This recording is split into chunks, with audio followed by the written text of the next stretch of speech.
yol yaşlı gittin turmuş gülmegin kiyip qaytıp yürüdüm gitmirdim etkeyen keyledim sizi barşaklarımda dimdik dolu baxtliydim sizi barşaklarımda dimdik dolu baxtliydim qaldı digesi qaldı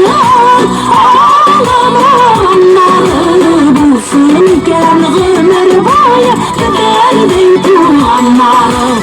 ışık qaytıp jiterim qırıq sebepler dolu bağım var niyesim var qaytır yıllarım yağır Eski papalaşıp küttüren geyşeyin ezirler Karşı alıp uzattınız hayırlı yıllar diler Siz kadirleyen kadir kaldırmıken kadirler Siz kadirleyen kadir kaldırmıken kadirler Kaldı digesi kaldı alın ağlamaranları bulsun ken ömür boyu kederden tuğanları Işık qaytıp jiterim qırıq sebepler dolu bağım var niyesim var qaytır yıllarım yağır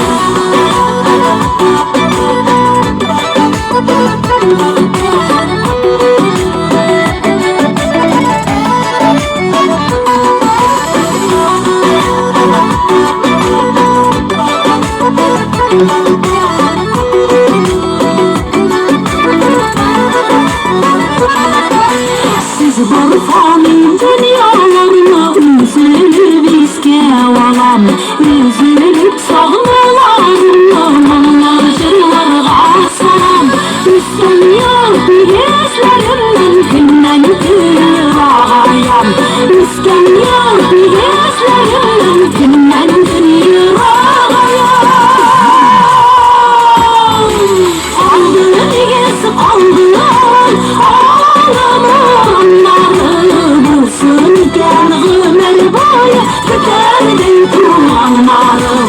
Işık qaytıp jiterim qırıq sebepler dolu bağım var niyesim var qaytır yıllarım yağır Ağlım var niyesim var qaytır yıllarım yağır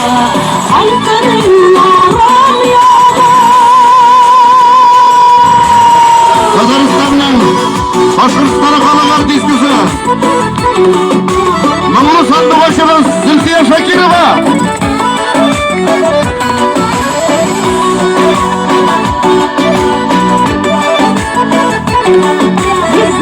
Zülfiye Şakirova